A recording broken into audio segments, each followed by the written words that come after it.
Welcome to the Queer Spirit Podcast. I'm your host, Nick Venegoni. Here we have conversations with artists, healers, and activists who enliven the LGBTQ communities and who empower our queer spirits to flourish. My guest today is Sâde Gryffin. Sâde is an Oakland-based integrated psychic practitioner and artist. His practice and ritual work is deeply rooted in his earth-based Welsh Celtic ancestry. In his private practice, he integrates his expert psychic reading skills with deep energy healing work to facilitate profound transformation for his clients in all aspects of their lives. Today we talk about Sâde's work and practice, and he tells us a few stories about how he has supported others' personal transformations. Sâde also shares about his intention to decolonize his practice, as well as making energy work education non-binary and inclusive. Lastly, Sâde shares about his affinity to labyrinths and the power they hold. Connect with Sâde at cariadhealing.com, that's CARIAD healing.com, and at sadegryffin.com, SADEGRYFFIN.com. Hi, Sâde. Welcome to the show. Hello, Nick. Thank you so much for this opportunity, and I love the podcast that you're doing. Thank you so much. Thanks for being here. I thought we would start out by having you share a little bit about your title as a psychic practitioner in the healing arts and how you define that identity for yourself. Thank you. Yeah, that's one. It's always interesting to know how to call yourself. There's so many different things, and I've mutated through a few different ways of describing what I do. So I call myself an integrated psychic practitioner. And I've come to this because it really allows me to show all the different aspects of what I do as a psychic practitioner.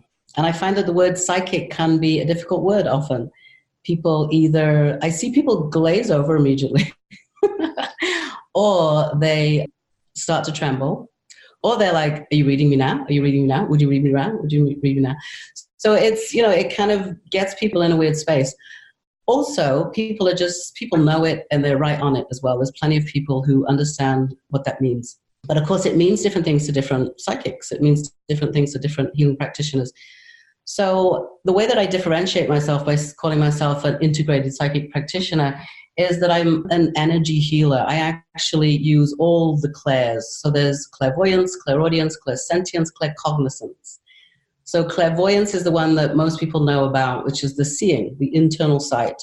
Then there's clairaudience, which is the hearing. So it's hearing beings without bodies, entities, spirits. It can be hearing your own information. And then there's clairsentience, which is, there's a number of different ways to describe that. Clairsentience can be feeling the feelings of others. So often people use the word empath, feeling the feelings of others. It is also, and I've discovered this in my practice over the years, it is feeling energy, like actually feeling energy and moving energy. And then there's claircognizance. You can't see what I'm doing right now, but I'm putting my hand above my head because this is the 8th energy center where you just have this sense of knowing. You just know something. You know you're on the right path. You know you're doing the right thing. So that's why I say integrated, because in the work that I do, I'm reading people's auras, I'm reading energy centers.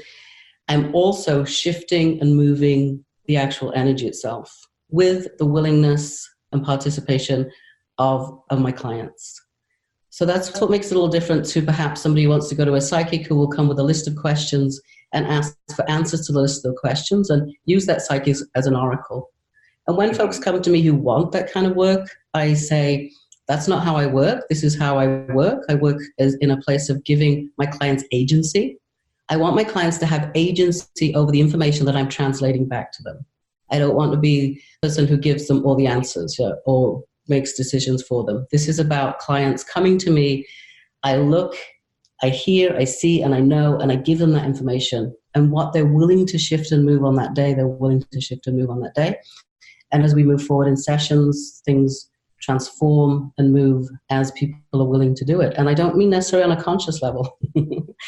It's very unconscious what we're doing. So that's the difference. And often folks will be very willing the kind of people I work with are ready to transform, ready to move and shift energy.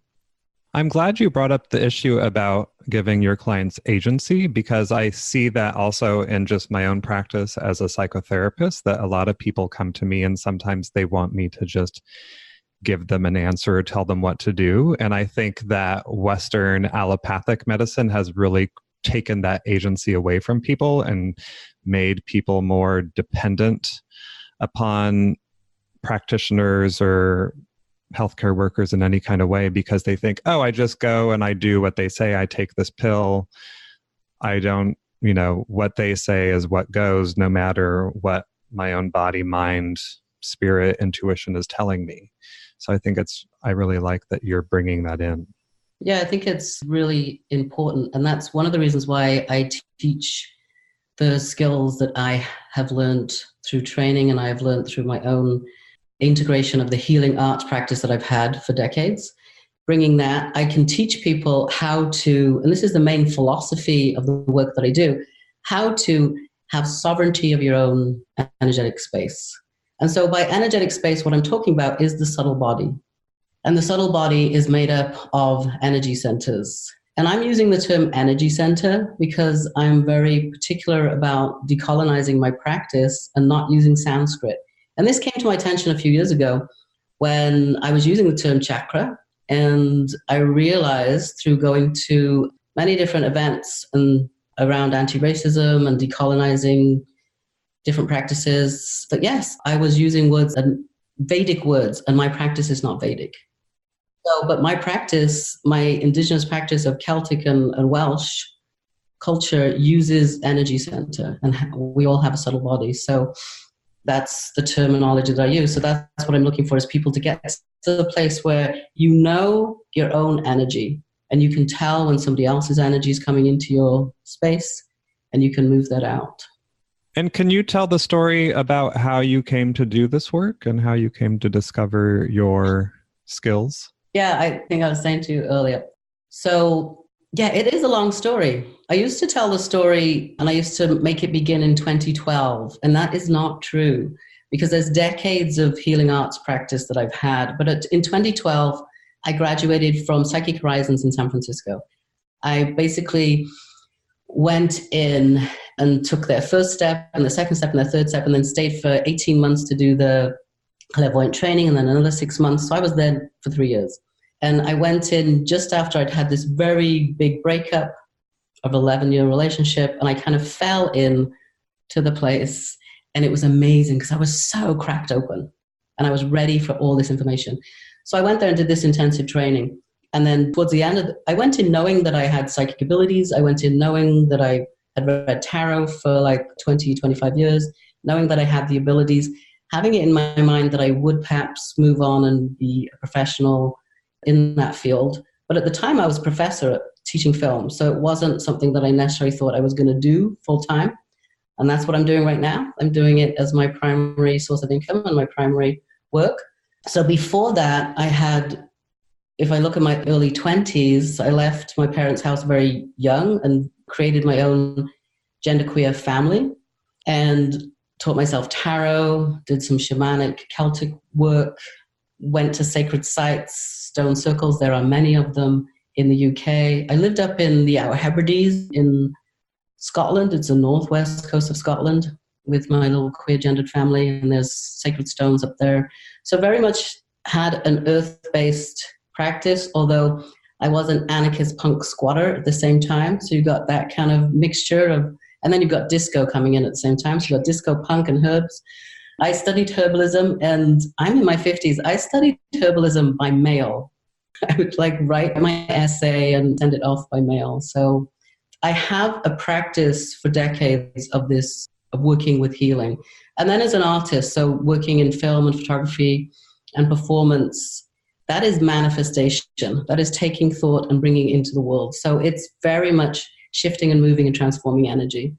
So I see everything that I've done up to this point putting me in on the right path and getting me in a place where this is exactly what I'm supposed to be doing, this healing work.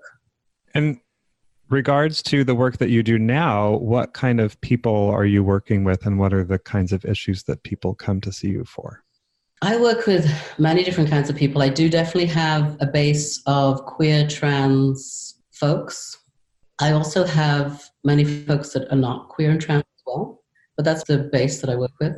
People come to me for very many different things, and I have a really concrete story, because often with things like this, when I think of this practice, when we think of like homeopathy and acupuncture and other practices like that, I don't know, 10, 20 years ago, they were not considered something that insurance would pay for. They were not considered something that Western medicine was viable. Yeah. So I believe that this practice will get to a point where it's less kind of this high woo. Although it always will be high woo. I'm unapologetic woo. That's what I'm all about. Unapologetic woo. So I had a client come to me who wanted to conceive a child. And this was a couple of years ago. That was one of the things she came to me for. And she found me on Yelp. She wanted to conceive a child. And we worked on that. We worked on calling spirit to the body. And we were working on other things as well, because there's always layers. For whatever somebody comes from, there's plenty of layers. So she did get pregnant, which was wonderful. And then during her pregnancy, she actually took some of my workshops. So we worked on, when folks take my workshops, there's an extra kind of level they can go to with the one-on-one sessions, because they understand their energy body a little more. And something that she'd been worried about was having postpartum depression. So that's something that I discovered as we were working, how basically the baby in the body was running this incredible, it's this new spirit in the body, running this incredible energy through the body. And the person who's pregnant is like so excited. It's like you're on a drug, you're on a baby drug, I got the baby drug. Yeah. So it makes sense that when this baby then leaves this physical body and goes outside of the body, that the person who was pregnant may well feel depressed, because that beautiful energy is gone. It's outside of the body. So that's something we discovered as I was working with her. She was pregnant. It was wonderful. And so we worked on that so she didn't have postpartum depression. I also got some images of what the baby looked like. She was a binary gendered person and asked me what gender the child was. And I kind of paused for her. She said, I know you don't want to answer that. But the child was very certain that it was a boy. So I did let her know that the child was a boy. And I got a very strong image of what the child looked like. And then she went further on into her pregnancy. It was getting close, and she got to a point where she was going to be induced, and she really didn't want to be induced. The child was a week late. So she called me one night, and she wanted a session. I think she had to get in her car or something. It was just like emergency kind of sessions. We had a 90-minute session, and we worked out a lot of stuff about why the child wasn't ready to come. And then the next day I got a photo of the baby. So it was wonderful. The baby was born and looked very much like as I'd seen it.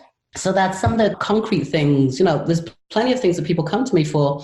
Relationships, working on relationships, working on jobs, changing career, working on spiritual path, working on physical issues, spiritual issues, many different things. So your experience with working with people kind of runs the gamut in the spectrum. Yes, I would say I'm very adept at many things. One of the things I'm very adept at is entities and boundaries with people. I'm very good with boundaries. So often people will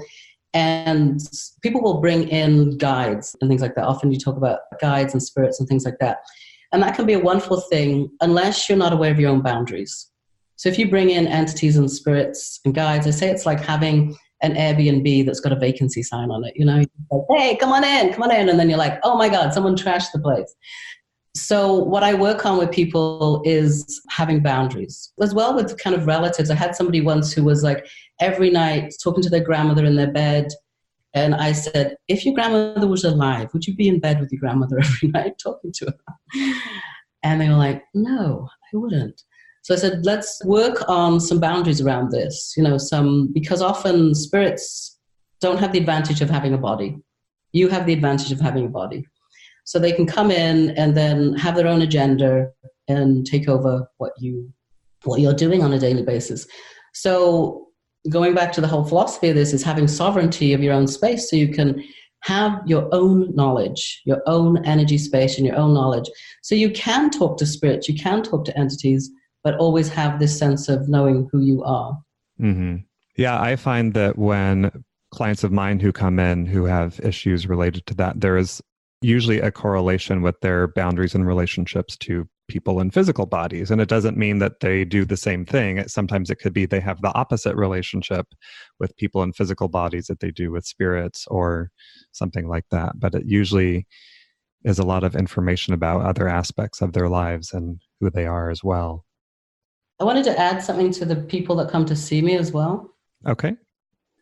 So a lot of people who come to see me are healers themselves. I get MFTs, I get other psychics, I get people who want to be psychics who are not ready to do that yet. But I do get Ayurvedic practitioners, many different kind of practitioners come to me. And a lot of it is around clairsentience, or what is typically known as empathy, or being an empath. So picking up other people's energies. I've had folks who may be doing massage or Ayurvedic massage, and then I've got an entity wrapped around my hand and I can't get rid of it. So I have people who are very aware of their own psychic abilities, or very aware of, they might not be calling it psychic abilities, they might be calling it energy, but they're very aware that there's something going on that they can't shift and move themselves. So I do have a lot of healers come in for that as well. Mm-hmm. So I want to go back to something that you touched on earlier, which was about the way that you are careful with the language that you use and respecting culture and language and decolonizing your practice. I wonder if you could talk a little bit more about how you bring that in. Wonderful. Thank you. So yeah, decolonizing my practice really got me to ground a lot deeper in my practice, to about where my work was coming from and how I could be more grounded in the earth-based practice that I'd been doing. And recently I've been doing it since I remember when I was a kid, like racing snails and playing in the earth. So that being really close to the earth. So yeah, with decolonizing my practice, it came up that using the word chakra in a practice that isn't a Vedic practice was problematic. So I really went deeper with that to see where I could move and shift with that. I'd been so used to using the word chakra for decades that it was really difficult to shift out of, first of all. And then I started using energy center, and oh my God, that opened up so much. It really did. It opened up this place of being in touch with my own ancestral indigenous past in a very different way, just by letting go of another culture's word, and really owning my own culture. So I haven't been back to Wales very much in the last 20 years that I've been living here. And I went back particularly to see sacred sites and to talk with the land and to really commune with the land. And there are so many sacred sites, but they're very hard to find. Apparently, even when they're very well signposted for me. It was a wonderful labyrinth of finding these places. I would go in the wrong direction. It was wonderful. So it was it's there in plain sight. Thank you. But I got to commune with cows, and I got to take photos of big piles of stone, thinking, wow, it's a sacred site. And yeah, it is a sacred site. It's a big pile of stones in a cow field. It's wonderful. Mm-hmm.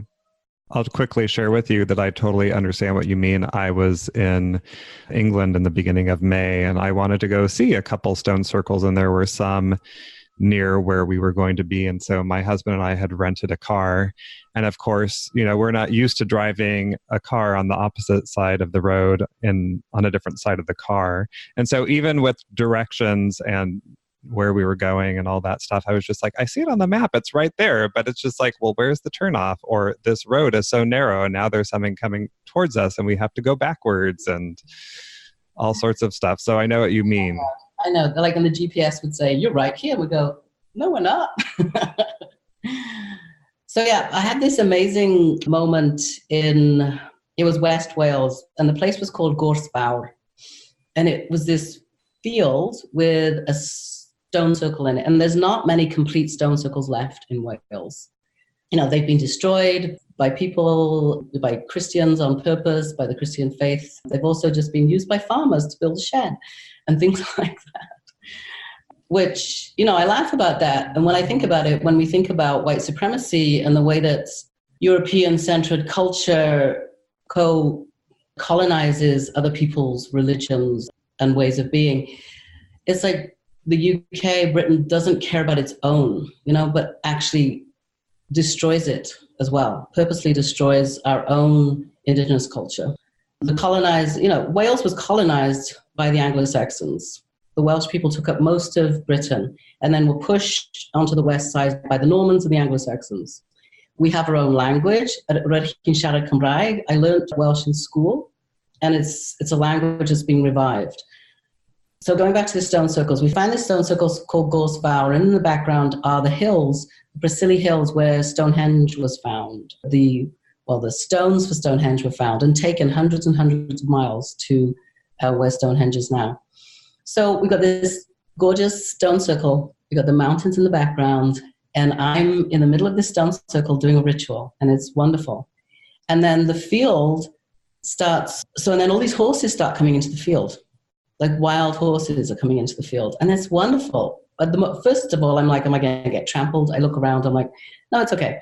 And then, so the horses are kind of galloping around the field, and then I look over, and there's a white horse.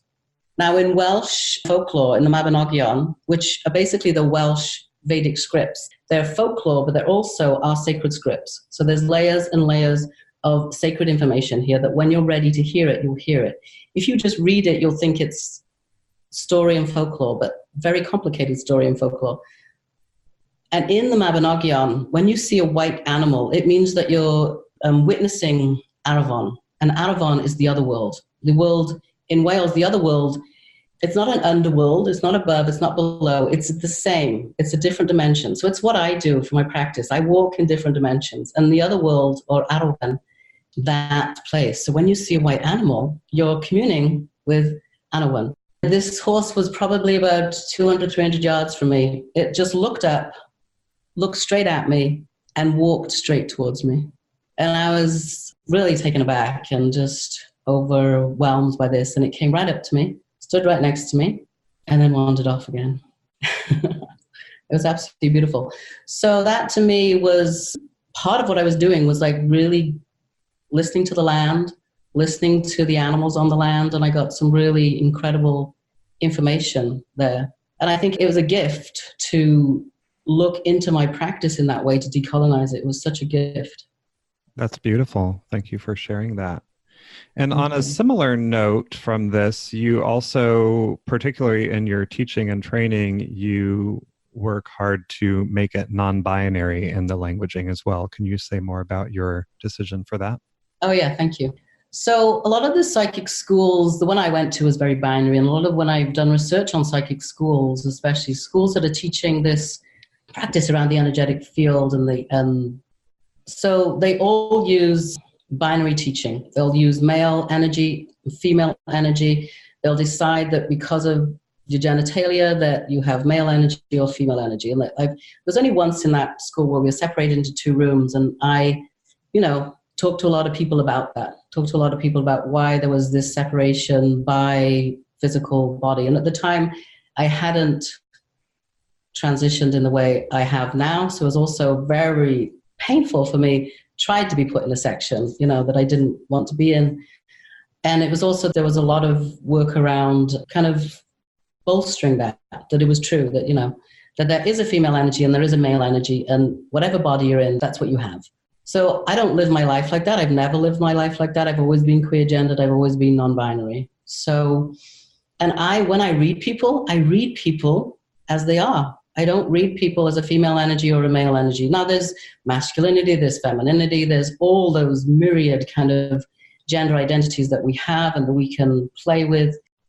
So in my practice, that's what I do. I don't insist a certain body type and a certain energy, and insist that that's the way the universe runs, because it does not run like that. We all have the capability we're spirit and body. We're a spirit connected to body, and we have so many different ways of being. There isn't just one way of being in a particular body.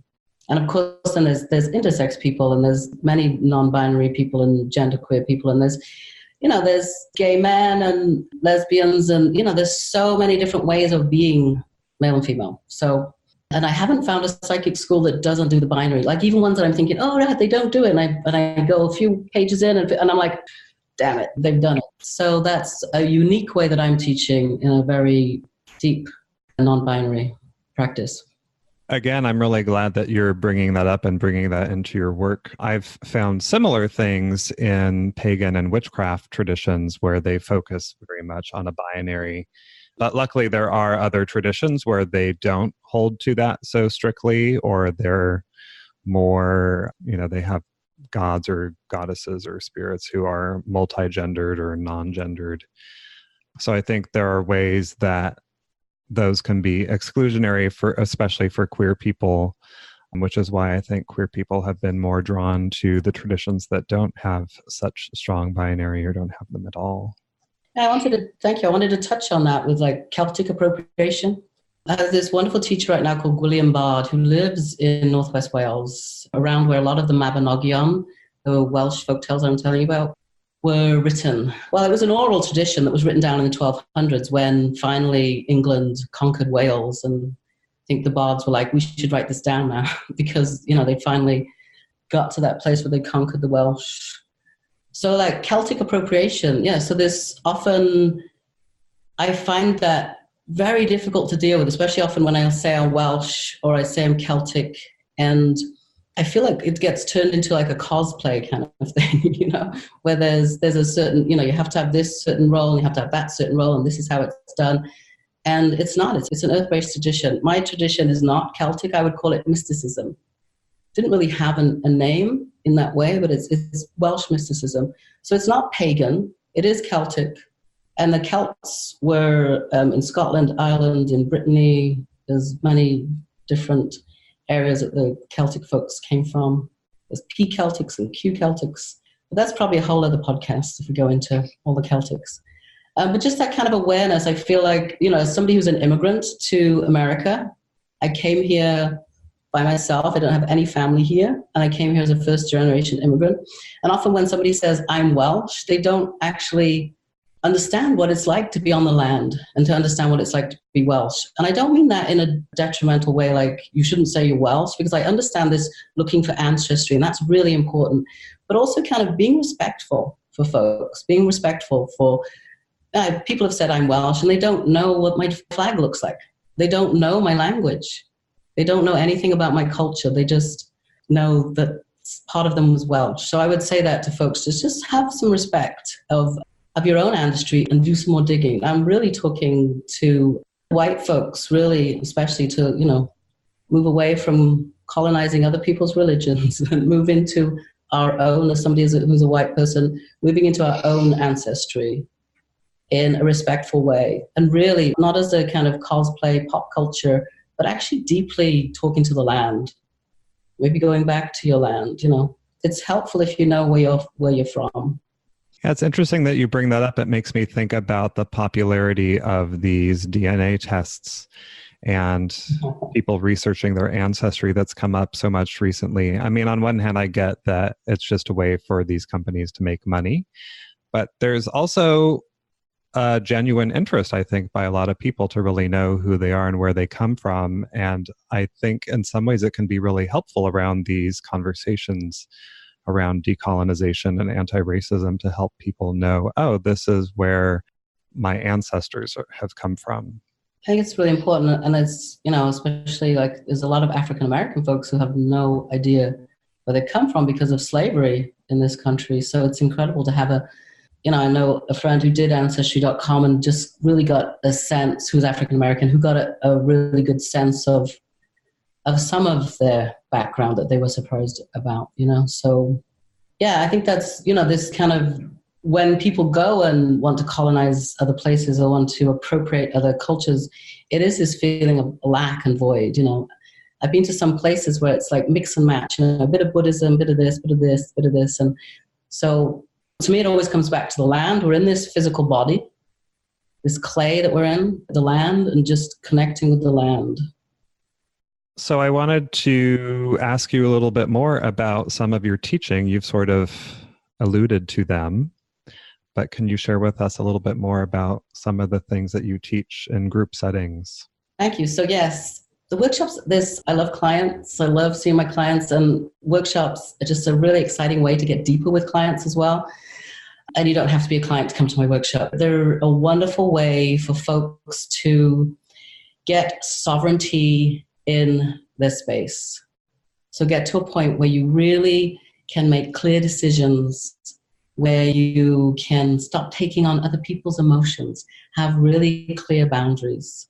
So the way that I work is, a lot of the meditation I do is a seated meditation, and that's the meditation that I learned. And I found that it was much more helpful to get people moving, you know? I have movement in my class as well. It's kind of like Hogwarts, really. You know, we use a lot of, we're moving energy, we're adjusting auras and things like that. You know, I love teaching because there's always that moment where a student will be like, wow, this has just changed my life. And, you know, it's true. I know that's one of those things that people say about self-help things, but it's transformational and it's very pragmatic. That's another thing. It's Hogwarts and it's practical at the same time. You know, we live in these different dimensions. Let's actually engage in them. You know, we live in an energetic world. Let's actually engage in it. You know, everything around us is energy. We get down to atoms. So we're dealing with clearing off and understanding your own energy, getting to that place of sovereignty. So the workshops I do, the foundational meditation is what we start with. So another thing to say, it's a meditation-based workshop.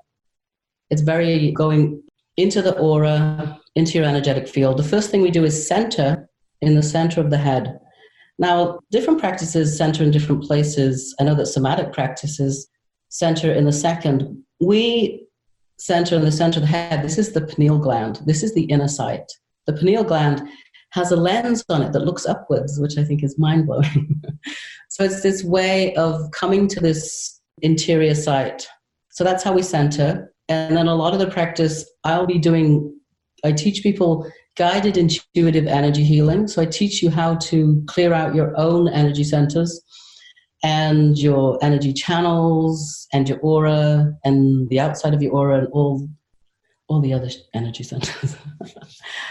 So then we learn tools that you can use every day. So tools you can use if you're having a difficult conversation, you need to have a difficult conversation with somebody, tools that you can use to clear out the energy of a building, the energy of those kind of spaces. And we keep working as we go into the different parts. So I have more advanced classes where we do more advanced tools. I also do classes that are just one-off classes. So I do one-day classes. I'll do classes I do one particularly called the Alchemy of Desire, which is one where we create and charge amulets. So amulets being these little objects that you can charge with an intention. And that's in a meditation-based class as well. And I've taught that one at a number of workshops, and I've also taught it in Oakland. I do ongoing meditation classes where we sit and do the foundational meditations. And I do labyrinth rituals as well. So I've been to Sibley and walking the labyrinths there, the heart labyrinth especially. Did a Valentine's Day labyrinth walk there. This year it was waterlogged. We couldn't do that. But yeah, I do a lot of walking meditation and meditation workshops. So my foundational workshops are called Trust Your Truth, Develop Your Intuitive and Psychic Wisdom.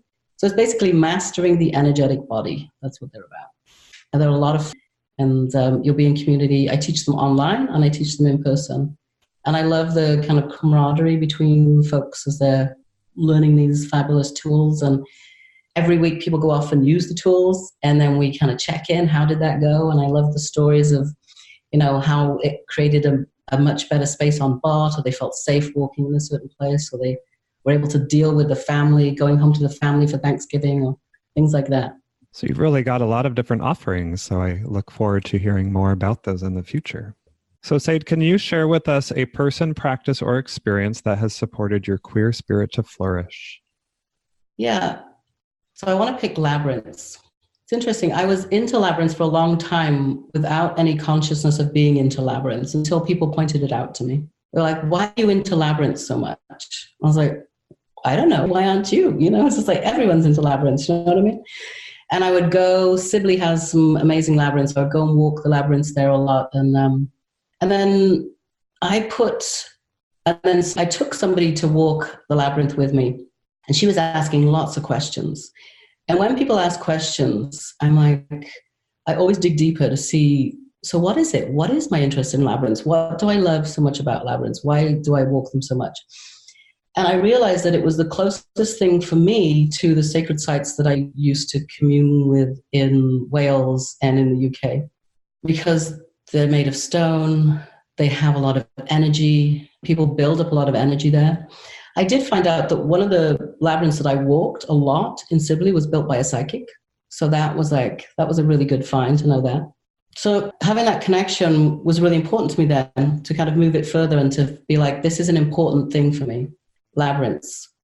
So when I walk a labyrinth, I do an intuitive energy healing on myself. So what I do as I walk in is I release anything that no longer serves me. I let everything go down to the ground and I just release it as I'm walking in.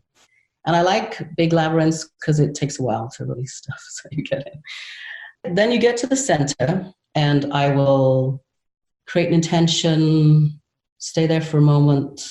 And then as I walk out, I'm allowing this intention to come in. And allowing is what we're talking about rather than any force or effort. That's an important thing of my practice, is always allowing. So we're allowing this intention to come in.